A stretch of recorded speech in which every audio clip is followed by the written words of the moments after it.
That looks good. I just want to make sure. See how this one's red? That's how we know. Yeah, same with that one. Okay, perfect. All right, cool. You just have to come in. Yep. And I'm just gonna. Let me make sure I pronounce your name. Dr. Kyrie Zarani. So I'll give you this as soon as I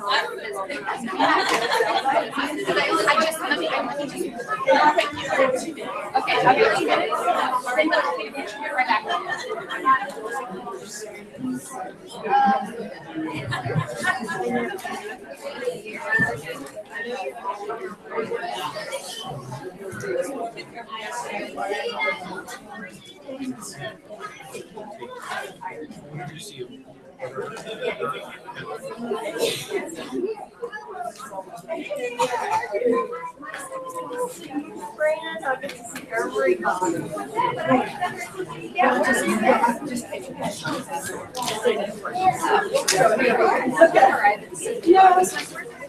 I'm here.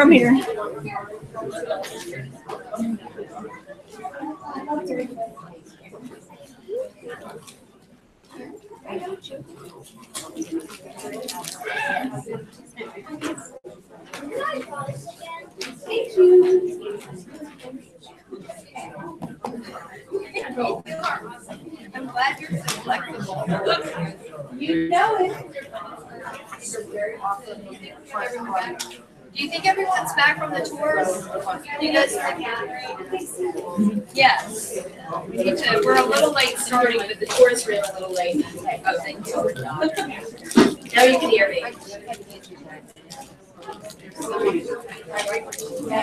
How are you feeling? It's good enough.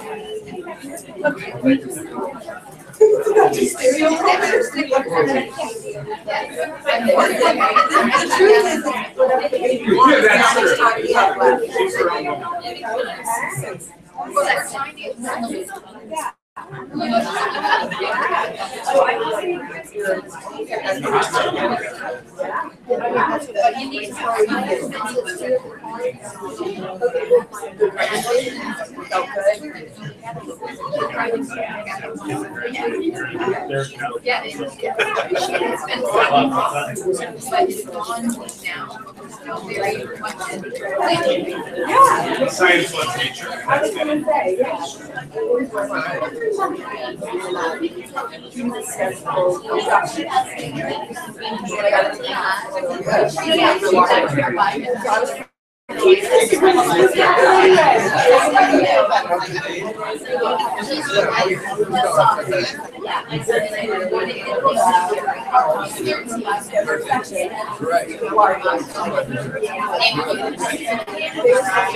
This is my point.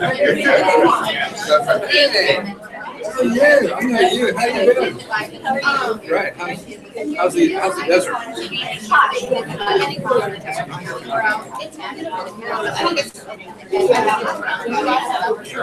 Yeah.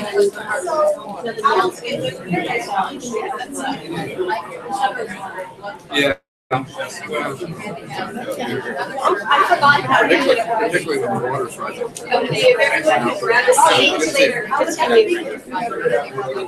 Dr. Carol, hi, it's good to see you.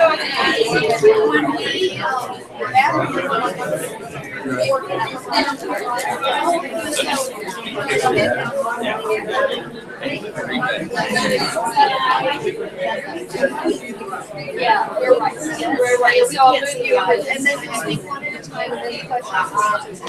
Perfect. That's great. Looking forward to it.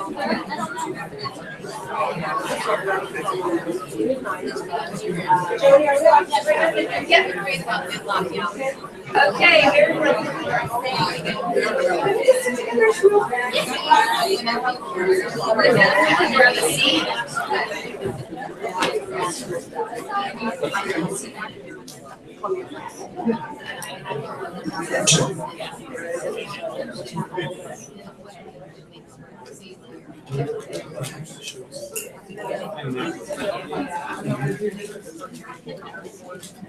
okay, if everyone could grab a seat, that would be great. We're going to get started. I know we're a few minutes behind, and I like to keep things on time if I can. So we're going to try to see what we can do. I know that, how many of you loved the tour this morning? Was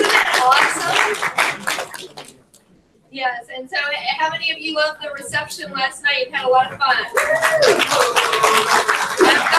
I've got the little picture thing today too, so if you want to get some pictures, I'll try to see if we can get that set up today as well. So today we have a really exciting day. It's a very busy day. And again, I just want to thank immensely Texas Children's Hospital for hosting this symposium. It has been a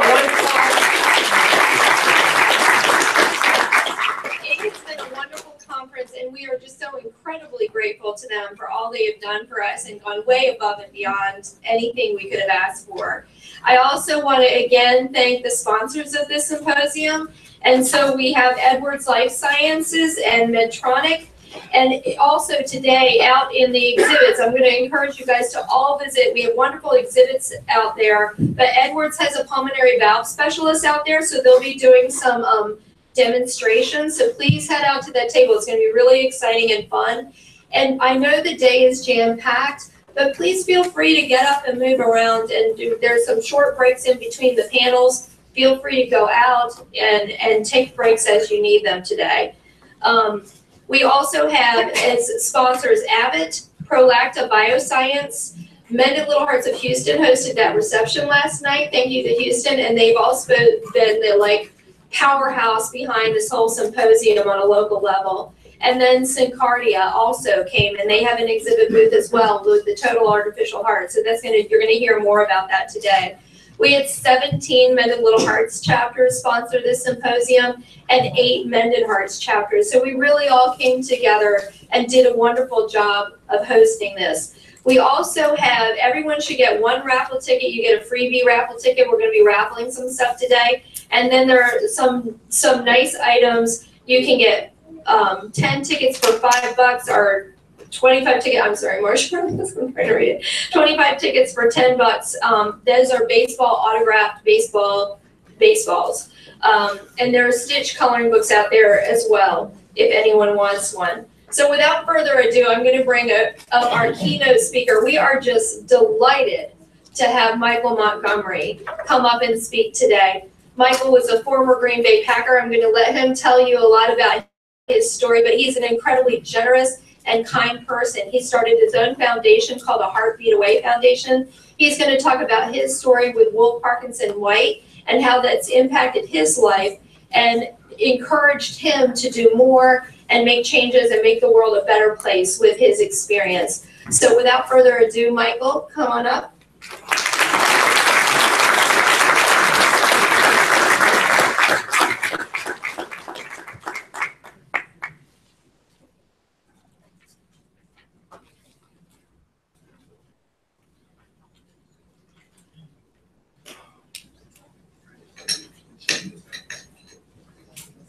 All right, I'm first up. One of the members came to me the other day and she simulated a balloon. And he said, this balloon, this is your head. This is what I'm going to do. You better be good. So no pressure, no pressure. But great. Better? Oh, perfect. I was going to have some trouble doing this speech. But, before I begin, I want to acknowledge all the people who donated their time, their efforts, their resources to all the people that's been affected by the hurricane. Any money, time. So please, everybody give a hand for all the people who support.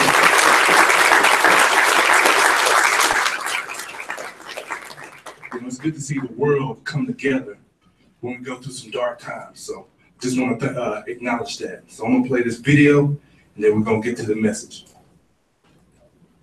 WPW stands for Wolf Parkinson White syndrome. This condition is usually congested by congenitally. Someone is old with something that shouldn't be. And WPW itself is quite rare, but the abnormal rhythms are fairly common. If anything is sustained, they ought to seek medical treatment right away. So up to 50% of the deaths are in patients with no palpitations at all. In the initial study by George Klein, there were 3 out of 25 patients that presented with ventricular fibrillation and sudden death. And 3 of those were in the pediatric population. Interesting, none of those 3 had symptoms. So younger patients. You may be aware that sometimes people are born with schools or born with an extra digit on the hand or the turn.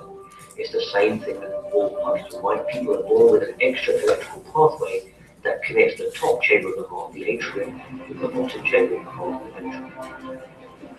And it can come on at any time, any age, and at times we're not able to predict who it's going to happen to. This condition predisposes to electrical re-entry circuits. So the electricity should normally go down the normal pathway from the top chamber of the heart, down to the bottom chamber. You've got two electrical circuits in there, which is that the electricity goes there. There's a little bit of input, and it's a circuit. The WPW in particular can be life-threatening. In some situations, there's a general cause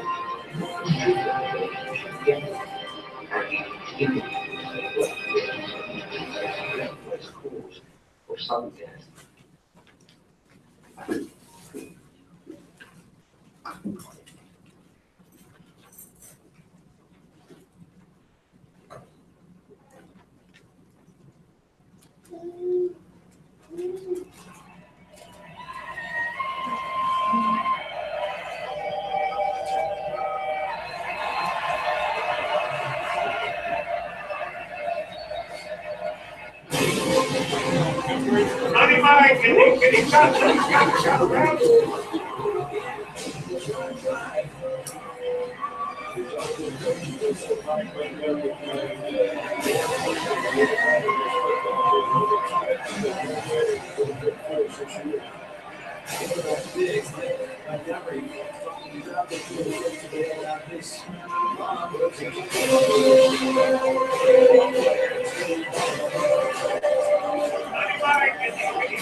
Number 95, he steps in the middle right there on the defensive end spot.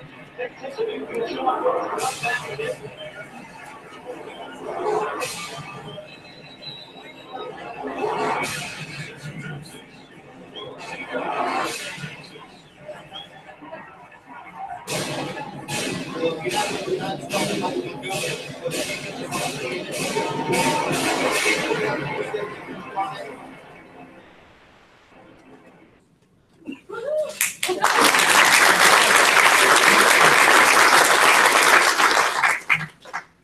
I'm going to state some statistics.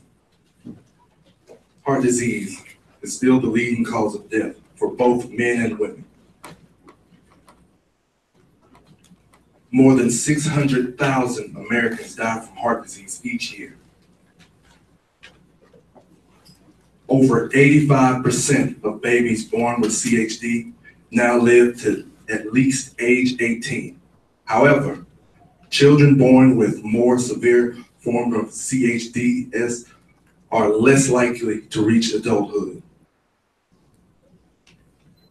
My name is Michael Montgomery, and most of you people know me from my college days from Texas A&M or my professional career plan for the Green Bay Packers. However, I'm hoping y'all get to know me as the voice that made y'all aware and the importance of children health heart screenings, and also the person you're working with actively to make a difference. Unlike many, I'm not just saying, simply stating stats and statistics. I'm the person that's really trying to make a difference to change those statistics. I'm on the ground. I'm in the hospitals, mentoring patients that's going through the similar situation I have. I'm speaking to kids over this dire situation. And I'm not alone. There's many others that's they're doing their role in being a voice for heart. We have Corey Leggett, defensive tackle for the Los Angeles Rams. On the other side, we have Braxton Miller, the wide receiver for the Houston Texans. And the other, Jimmy Kimmel, who was very passionate and emotional about his speech on his late night TV show about his son being born with a heart disease, and they had medical professionals right there to aid him. But it takes more. It takes more people. It takes big organizations, big groups to change their way of thinking and lend us their platform so we can share our message in the importance of heart screenings. It's only with a combined effort that we can make a change globally. Companies like Celebrity Squad, where I'm a part of, where you can affiliate yourself with a chance to win and hang out with your celebrities, and also the proceeds go to a foundation. Or another company I'm affiliated with, I just started as producing, is an Indie Vision project, where we actively integrate health issues and how we can fix the issues so we can shed the light on this situation. And the reason why this situation is so personal to me, because I was one of those kids that was undiagnosed and nearly lost my life on a condition I was unaware of. So I know how both sides are supposed to work. You know, and I don't want to lecture you. I'm just here to share my story and make y'all aware of this little known global situation, so we can find more people out there that's willing to stand with us so we can make a change globally.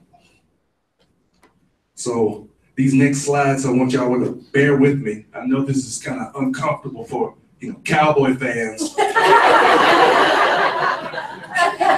don't have many of us here. I know this is uncomfortable for Kansas City fans. Houston Texan fans. But bear with me as I try to make a point. Show of hands. How many people remember pain? Remember any type of pain in their life, and you always go back to it? And not just any type of pain. This is the pain that what made you, what molded you into the person you are today. Think about it. I want to speak about how I found purpose in pain. Currently I'm writing a book, an autobiography. I just want to share a little intro about my story. It started off 2003. I was riding in Texas A&M in a beat up 1995 Lumina. The AC was busted. It only blew hot air, and the windows didn't roll down. So imagine the looks I got. I'm trying to survive Texas heat in the middle of summer, and it's 120, 115. And I'm driving down the campus with my doors open, trying to get some type of circulation coming in.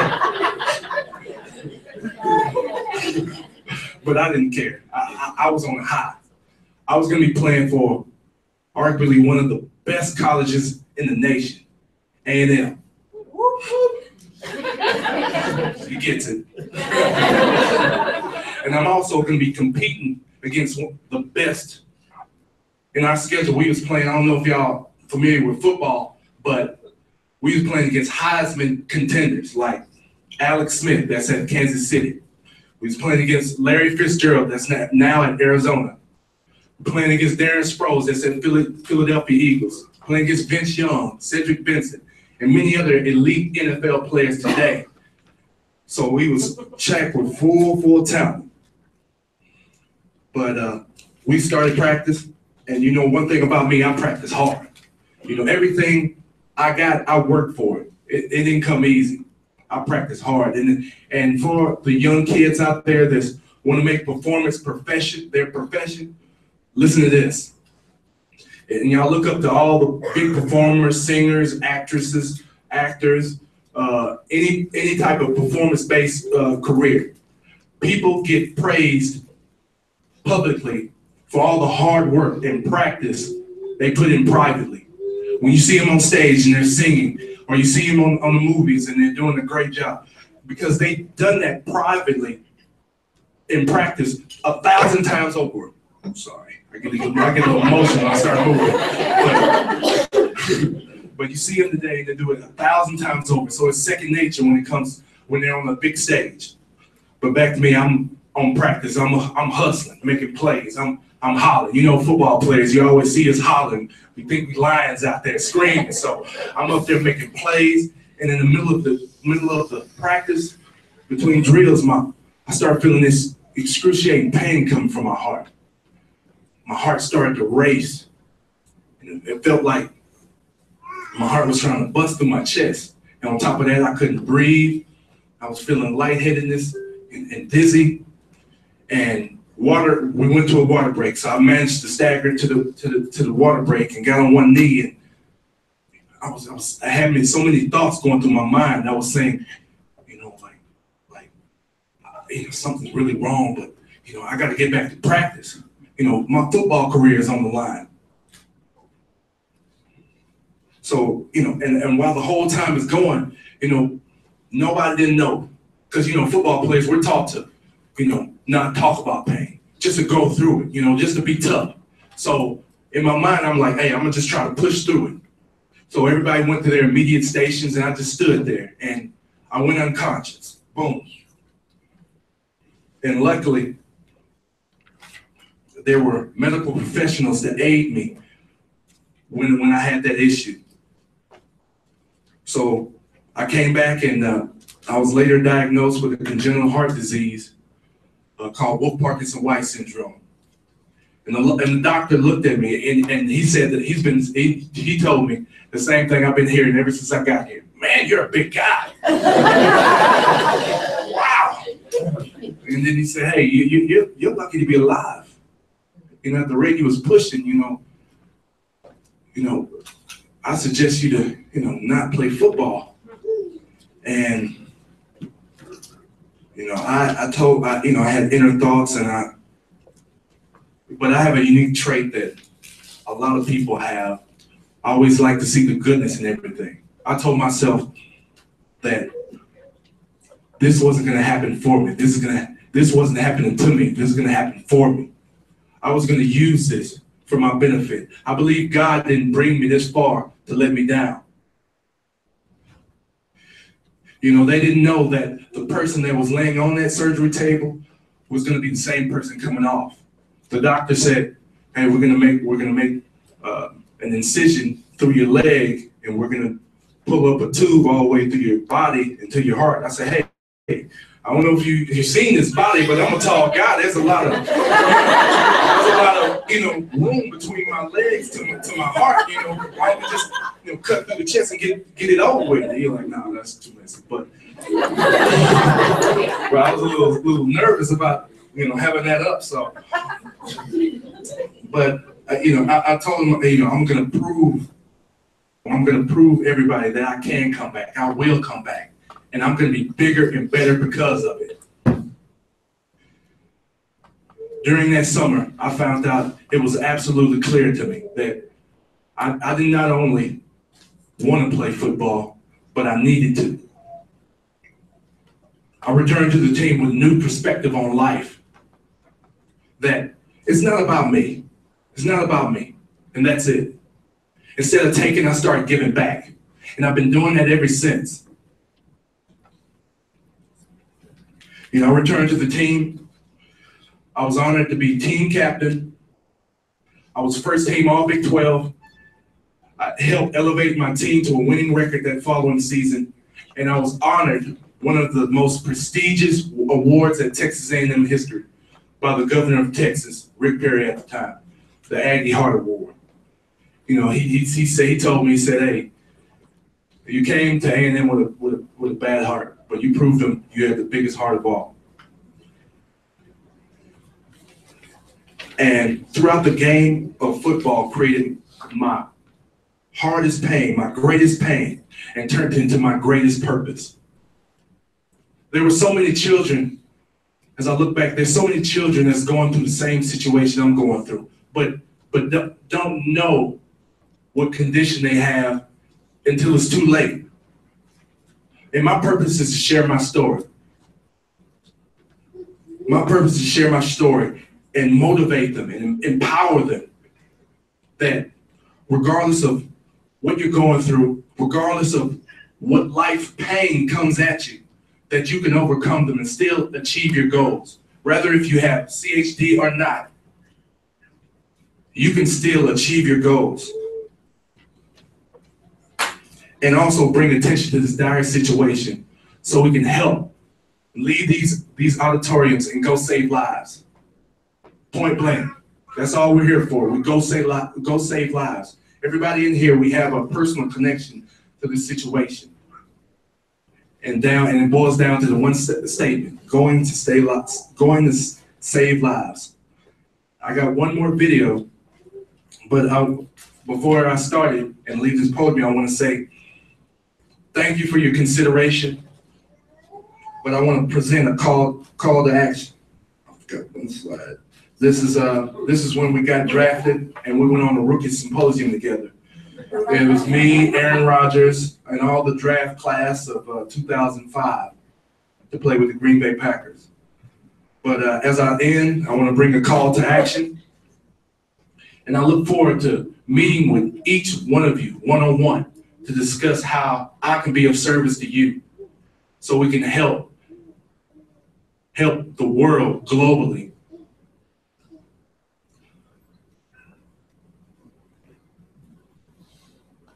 This kid's gonna be the best kid in the world. This kid's gonna be somebody better than anybody ever knew. And will be good and wonderful. They just watch me. The world ain't all sunshine and rainbows. It's a very mean and nasty place, and I don't care how tough you are, it will beat you to your knees and keep you there permanently if you let it. You're nobody. It's gonna hit as hard as life. But it ain't about how hard you hit. It's about how hard you keep taking and keep moving forward. How much you can take and keep moving forward. That's how winning is done. Now, if you know what you're worth, then go out and get what you're worth. But you gotta be willing to take the hit. And not what you think you're saying. You ain't where you want to be because of him or her or anybody. Cowards do that and that ain't you. You're better than that.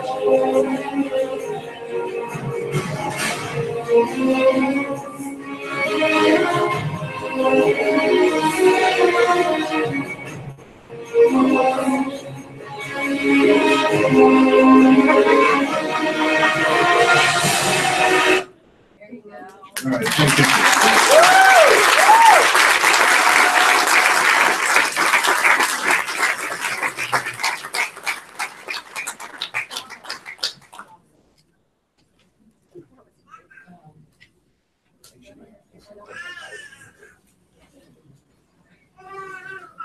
We have any questions, anybody?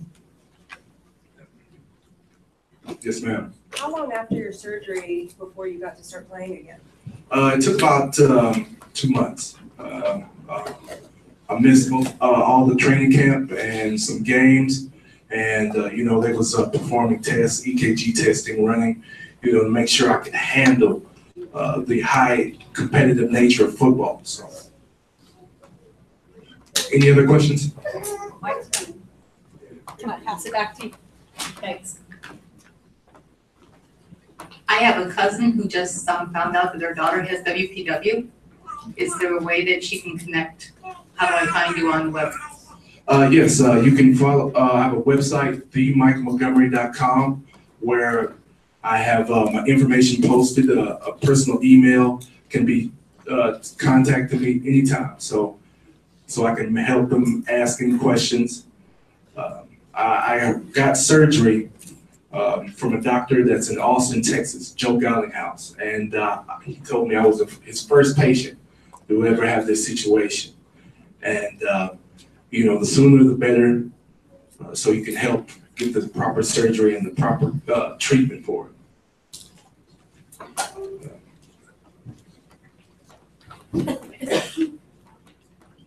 Do you have a pacemaker?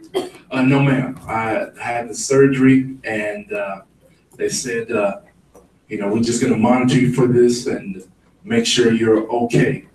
So after the surgery, I went through a lot of tests, as far as conditioning tests, fatigue tests, to make sure I was okay to play the game of football. So it was no surgery.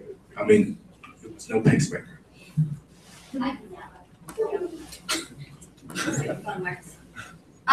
Did you have to wear any extra protective gear? Because I know, obviously, for me, I had the open heart, so when it came to gym class, they always offered me a chest plate because of contact sports and things like that. Did it ever throw off your rhythm, getting hit in the chest or anything like that? I just make sure I stay well protected as a football player, because at the position I'm playing with, we're taught as a defensive lineman to use our hands. And every time I make a play or do anything, we had extra padding on our shoulder pads as well. So when it comes to the game and playing the game, I always try to protect myself, make sure I'm in a great position when I'm engaging in the game of football. And we also had great shoulder pads to protect our chest. So what's been your long-term follow-up? What have you had to do as you've not aged, but gotten older as we all Well, I just had to go see my doctor frequently, and maybe like once a month to make sure that I'm okay and everything is okay. So I had to make sure that my heart was beating, and every now and then do the stress test to make sure any irregularly heartbeats has come back. So I just make sure as I got older, just to monitor the situation and make sure that I'm not doing anything very strenuous to my body. What are ways that your organization is doing these screenings? There's screenings all over. I personally work with a couple of organizations that does that. SafeBeat, they have a website where I work with, and they offer medical screenings to the teens in the area, and we can meet up afterwards, and after that, and we can work out a plan on how to get health screenings. And it's been proven that kids in their teens, or kids that start highly competitive sports or stress-related issues, are the ones that's more prone of seeing this sign. So I say in that window when kids are starting to play sports, they're in their teens, they need to make it mandatory, just like they make it mandatory for kids to get physicals. They need to get, after a physical, they need to go get their heart screened to check for any defects or any heart irregular rhythms. Okay.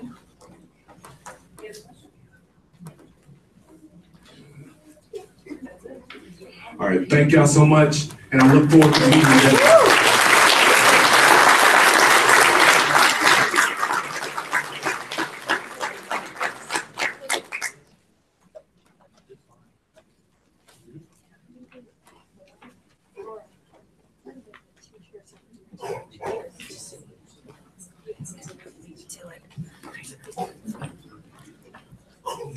I need to switch over.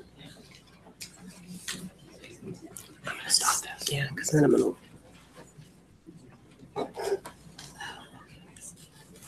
Then I'll start it again. Before we bring up the next panel, which is really exciting, I just have a couple things. Last night, we were awarding some awards, and so we had really exciting things at the reception. We had our Group Excellence Award, and we had Mended Little Hearts of Puget Sound and Mended Little Hearts of Indianapolis as finalists in that. The runner-up was Mended Little Hearts of Fresno, and the winner was Mended Little Hearts of the Philadelphia region. We also, we can clap now. We also had two Tina Hutchins Award winners, and that was Edwards Life Sciences and Sarah Mannion from Saatchi & Saatchi, and Carla from Edwards is still here, and the team's outside, and they won the Tina Hutchins Award. So thank you to them. But there's also an award, and I couldn't announce this well last night because I couldn't figure out how to